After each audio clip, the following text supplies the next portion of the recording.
नमस्कार. मी डॉक्टर श्रुती थिटे. आजच्या व्हिडिओमध्ये आपण ओव्हर थिंकिंग याविषयी बोलणार आहोत. आजकाल बरेच लोक या समस्येने त्रस्त आहेत. आजकाल मेजॉरिटी लोकांच्या मनामध्ये सतत काही ना काही विचार चालू असतात. मन विचार करून दमून जातं, सतत मनात विचार येतात आणि हे विचार थांबतच नाहीत. आपण एखाद्या गोष्टीवर कॉन्सन्ट्रेशन करू शकत नाही. विद्यार्थी अभ्यासामध्ये फोकस करू शकत नाही. कामाच्या ठिकाणी किंवा ऑफिसमध्ये पण कामावर व्यवस्थित लक्ष केंद्रित होत नाही. आणि याही पेक्षा महत्वाचं म्हणजे सायकोसोमॅटिक डिझिजेस म्हणजे आजार तर मनामध्ये आहे, पण याचा परिणाम संपूर्ण शरीरावर दिसत आहे. आणि यावर आयुर्वेदिक आपण उपाय काय करू शकतो हे आजच्या व्हिडिओमध्ये बघणार आहोत.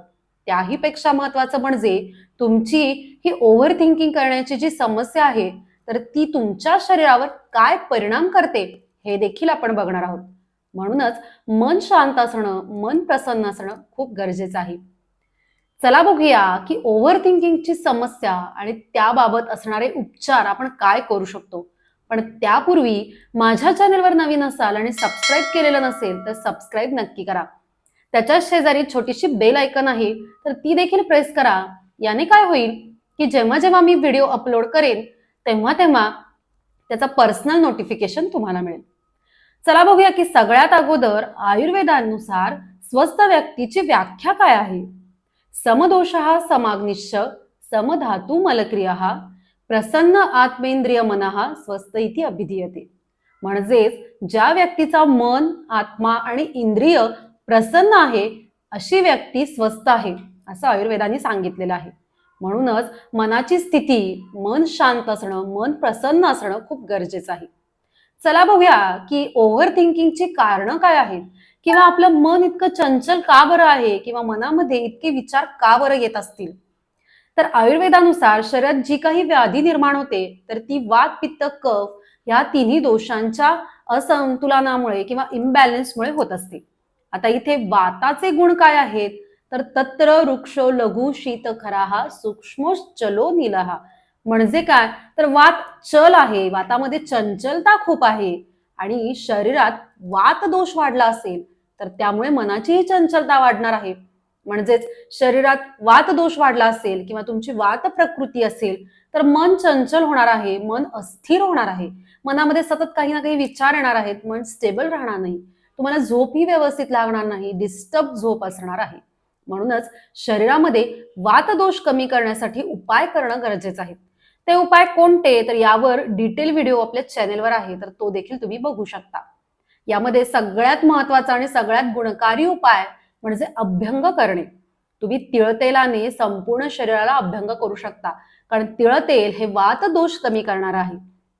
अंघोळीपूर्वी संपूर्ण शरीराला तुम्ही तिळतेलाने मालिश करणं गरजेचं आहे. आहारामध्ये पण स्निग्धतापूर्ण पदार्थांचं सेवन करणं गरजेचं आहे. आजकाल बरेच लोक झिरो ऑइल कुकिंग किंवा तेलाचा आहारामध्ये समावेशच करत नाहीत. तर यामुळे काय होणार आहे, शरीरात वात दोष वाढणार आहे, वृक्षता वाढणार आहे आणि ओव्हर थिंकिंग सारख्या समस्या निर्माण होणार आहेत. म्हणून आहारामध्ये तेलाचा, तुपाचा थोड्या मात्रेत का असेना आपण समावेश करणं नक्कीच जरुरी आहे. यामुळे काय होईल तर शरीरातली वृक्षता कमी होईल, वात दोष कमी होईल आणि शरीरामध्ये स्निग्धता आतून आणि बाहेरून राहण्यास मदत होईल. आता तुम्हाला ओव्हर थिंकिंग बरोबर राग पण येत असेल तर शरीरामध्ये पित्त दोष वाढलेला आहे किंवा पित्त दोष वाढल्यामुळे तुम्हाला राग खूप येणार आहे. पित्त प्रकोपक आहार जर तुम्ही घेत असाल म्हणजे मसालेदार, स्पायसी, खूप तिखट, तेलकट पदार्थांचं सेवन करत असाल, चहा, कॉफी, अल्कोहोलचं प्रमाण जर जास्त असेल तर यामुळे पित्त दोष वाढणार आहे. तुम्ही रात्री खूप उशिरा झोपत असाल तर यामुळे देखील पित्त दोष वाढणार आहे आणि पित्त दोष वाढल्यामुळे राग देखील भरपूर येणार आहे.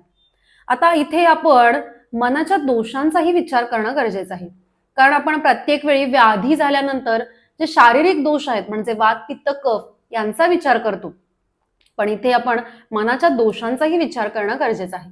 जनरली आपण सत्व, रज, तम हे मनाचे दोष म्हणतो, पण सत्व हा मनाचा गुण आहे आणि रज आणि तम हे मनाचे दोष आहेत. तुम्ही जर राजसिक, तामसिक असा आहार घेत असाल म्हणजेच नॉनव्हेजचं जेवण किंवा नॉनव्हेज तुमच्या आहारात सततच असेल तर यामुळे शरीरात रज आणि तम गुण वाढणार आहे. म्हणूनच सत्वगुण वाढण्याची आपण चिकित्सा करणं गरजेचं आहे. म्हणजे आपण स्वतःहूनच शरीरातला सत्वगुण कमी करत आहोत. आता आयुर्वेदानुसार मानसिक विकारांवर उपचार करण्यासाठी 3 प्रकार सांगितले. त्यामध्ये दैव व्यापाश्रय, युक्ती व्यापाश्रय आणि सत्वावजय. म्हणजेच मनाचा जो सत्वगुण आहे तर तो वाढवणं खूप गरजेचं आहे. तुम्ही जर रोज ब्राह्म मुहूर्तावर उठत असाल तर ही वेळ देखील सत्वगुण प्रधान आहे आणि यामुळे शरीरात सत्वगुण वाढणार आहे. चला बघूया की अतिचिंतन केल्याने, ओव्हर थिंकिंग केल्याने शरीरावरती काय परिणाम होत आहेत. सगळ्यात पहिला परिणाम हा अग्नीवर होणार आहे, जाठराग्नीवर होणार आहे. आणि आयुर्वेदानुसार जाठराग्नी हा अतिशय महत्वाचा आहे. म्हणजे तुमच्या खाल्लेल्या अन्नाचं पचन व्यवस्थित होण्यासाठी हा अग्नी अतिशय फायदेशीर आहे. आणि ओव्हर थिंकिंगमुळे हा अग्नी विकृत होणार आहे. आता हा अग्नी विकृत झाल्याने खाल्लेल्या अन्नाचं व्यवस्थित पचन होणार नाही आणि सप्तधातूतला जो पहिला धातू आहे म्हणजे रस धातू, तर याची निर्मिती देखील व्यवस्थित होणार नाही आणि रसक्षयाची लक्षणं निर्माण होणार आहेत. त्यामध्ये काय लक्षणं दिसणार आहेत तर हृदयाच्या ठिकाणी हलक्या हलक्या वेदना जाणवणे, शरीरामध्ये कंपन होणे, विकनेस, चक्कर येणे, कोणतंही काम करण्याची इच्छा न होणे किंवा मोठ्याने बोललेलं मोठे आवाज सहन न होणे यासारखी लक्षणं ही रसक्षयामुळे निर्माण होणार आहेत. म्हणूनच ओव्हर थिंकिंगची ही समस्या तुमच्या शरीरातला अग्नी विकृत करणार आहे. रसधातू विकृत झाल्यामुळे पुढचे जे धातू आहेत रक्त, मांस, मेद, अस्थि, मज्जा आणि शुक्र या धातूंची देखील निर्मिती व्यवस्थित होणार नाही आणि ओव्हरऑल शरीरावरती याचा दुष्परिणाम होणार आहे. म्हणूनच ओव्हर थिंकिंगची ही समस्या वेळीच आटोक्यात आणणं अतिशय गरजेचं आहे. चला बघूया की यावर आपण उपाय काय करू शकतो. तर आयुर्वेदामध्ये बऱ्याच मेध्य औषधींचं वर्णन आलेलं आहे की ज्या फक्त मनासाठीच किंवा बुद्धीसाठीच चांगल्या आहेत तर असं नाही, तर त्या शरीरासाठीही तितक्याच उपयुक्त आहेत. त्यामध्ये सगळ्यात पहिली वनस्पती आहे ती म्हणजे जटामांसी. जटामांसी ही मेध्य वनस्पती आहे आणि ती शरीरासाठी देखील तितकीच गुणकारी आहे. आता हिच्या मुळांचं सेवन आपण करतो. जटामांसीच्या मुळांचं सेवन आपण केलं जाऊ शकतं. त्याच्यासाठी जटामांसी फांट केला जातो. आता हा कसा करायचा तर 50 ते 70 ml गरम पाण्यामध्ये जटामांसीची ही मुळं आहेत तर ती थोडीशी कुटून त्यात टाकायची आहेत आणि ती तशीच 3 ते 4 तास त्याच्यातच भिजवत ठेवायचे. त्यानंतर ती गाळून घेऊन रात्री झोपण्यापूर्वी तुम्ही याचं सेवन करू शकता. यामुळे मन शांत होणार आहे आणि चांगली झोप लागण्यासाठी मदत होणार आहे. जटामांसी शरीरासाठीही तितकीच गुणकारी आहे. पचनासाठी ती अतिशय फायदेशीर आहे. जटामांसीचा जो प्रभाव आहे तर तो भूतग्नय म्हणजेच मानसिक दोष जे आहेत तर ते कमी करण्यासाठी ही गुणकारी आहे. म्हणून न्यूरोसायकॅट्रिक सगळ्या डिझिजेसमध्ये ती अतिशय फायदेशीर आहे. त्याचप्रमाणे शरीरात वात, पित्त, कफ या तिन्ही दोषांचं बॅलन्स करते. खास करून पित्त दोष वाढला असेल तर त्यासाठीही गुणकारी आहे. जटामांसीचं रक्षोघ्न धूपन देखील घेतलं जाऊ शकतं. याच्यासाठी जटामांसीची जी मुळं आहेत तर ती थोडीशी जाळून त्याचा धूर करून तो देखील घेतला जाऊ शकतो किंवा याचं नसेही केलं जातं. त्याच्यासाठी जटामांसी घृत किंवा मांसी घृत त्याचे थेंब 1 ते 2 थेंब तुम्ही दोन्ही नाकपुड्यांमध्ये रात्री झोपण्यापूर्वी सोडल्यास मन शांत होणार आहे, चांगली झोप लागण्यासाठी मदत होणार आहे. आयुर्वेदामध्ये बऱ्याच रसायन औषधी द्रव्यांचं वर्णन आहे की ज्या तुम्ही अतिशय सुरक्षित, अतिशय सेफली घेऊ शकता. त्यामध्ये सगळ्यात पहिला आहे ते म्हणजे शतावरी. शतावरी ही महिलांसाठी अतिशय गुणकारी आहे. आता हिचं सेवन कसं करायचं तर शतावरी चूर्ण 1 ते 2 चमचे तुम्ही दुधातून किंवा पाण्यातून घेऊ शकता किंवा शतावरी कल्प 1 ते 2 चमचे तुम्ही दुधातून किंवा पाण्यातून दिवसातून 2 वेळा सेवन करू शकता. त्यानंतर आहे ते म्हणजे अश्वगंधा. मन शांत राहण्यासाठी, चांगली झोप लागण्यासाठी अश्वगंधा फायदेशीर आहे. त्याच्यासाठी अश्वगंधा चूर्ण अर्धा ते 1 चमचा तुम्ही दुधातून किंवा पाण्यातून घेऊ शकता. शरीरामध्ये पित्त दोष वाढला असेल तर तुम्ही अश्वगंधा चूर्णासोबत तूप घेऊ शकता. म्हणजे अश्वगंधा चूर्णामध्ये तूप एकत्र करून त्याचं सेवन करू शकता किंवा रात्री झोपण्यापूर्वी कोमट दुधामध्ये अश्वगंधा चूर्ण आणि 1 चमचा तूप एकत्र करून हे देखील सेवन करू शकता. याने मन शांत होईल आणि चांगली झोप लागण्यास मदत होईल. त्यानंतरची औषधी वनस्पती आहे ते म्हणजे ज्येष्ठमध. ज्येष्ठमध शरीरामध्ये वात, पित्त, कफ या तिन्ही दोषांचं बॅलन्स करते आणि त्यातही वात आणि पित्त दोष कमी करणारी आहे. ही मृदू विरेचक म्हणजे माइल्ड लॅक्झेटिव्ह आहे. ज्या व्यक्तींचा पोट साफ होत नाही तर अशा व्यक्तींमध्ये ज्येष्ठमधाचा स्निग्धता गुण किंवा मृदू विरेचक गुण यामुळे पोट साफ होण्यास मदत होणार आहे. लहान मुलांमध्ये पण, की जी लहान मुले खूप विचार करतात आणि लहान मुलांमध्ये आपण औषधं काही देऊ शकत नसू, तर अशा वेळी तुम्ही ज्येष्ठमध देऊ शकता. त्याच्यासाठी पाव चमचा ज्येष्ठमधाचं चूर्ण दिवसातून 2 वेळा तुम्ही देऊ शकता. आणि मोठ्यांमध्ये अर्धा ते 1 चमचा ज्येष्ठमध चूर्ण दिवसातून 2 वेळा द्यायचं आहे. किंवा ज्येष्ठमधाचा काढाही तुम्ही करून घेऊ शकता. किंवा ज्येष्ठमधाच्या ज्या काड्या आहेत तर त्या अशाही चवून तुम्ही खाऊ शकता, कारण त्या गोडच लागतात. त्यानंतर आहेत ते म्हणजे काळे मनुके. रात्री झोपण्यापूर्वी 10 ते 15 काळे मनुके तुम्ही पाण्यात भिजवत ठेवायचे आहेत आणि सकाळी उठल्यानंतर हे पाणी उकळून घ्यायचं आहे. त्यानंतर ते गाळून घेऊन जेवणापूर्वी तुम्ही याचं सेवन करू शकता. याने काय होणार आहे तर वात पित्त दोष कमी होणार आहे. मनात जे सतत विचार येतात तर ते कमी होणार आहे. शरीरात स्ट्रेंथ मिळणार आहे. शरीरात स्निग्धता निर्माण होणार आहे. आता काही वेळा रसक्षय झाल्यामुळे शरीरात काही लक्षणं निर्माण होत असतील तर अशा वेळी तुम्ही फळांचं, विशिष्ट फळांचं सेवन करू शकता, की जी फळं ब्रेनसाठी देखील उत्तम आहेत. त्यामध्ये सगळ्यात पहिलं आहे ते म्हणजे डाळिंब. डाळिंब हे मनासाठी आणि तुमच्या मेंदूसाठी अतिशय गुणकारी आहे.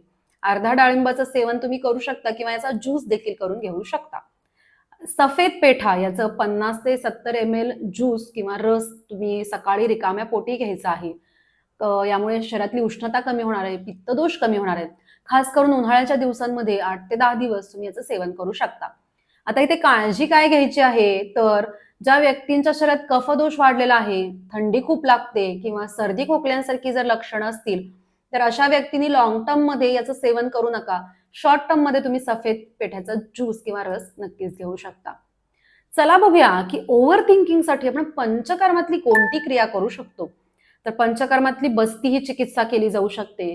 वात प्रकोपक काळात म्हणजे वर्षा ऋतूमध्ये तुम्ही बस्ती ही चिकित्सा करू शकता, की याने काय होणार आहे, की शरीरातला वात दोष कमी होणार आहे आणि ओव्हर थिंकिंग सारख्या समस्या कमी होणार आहेत.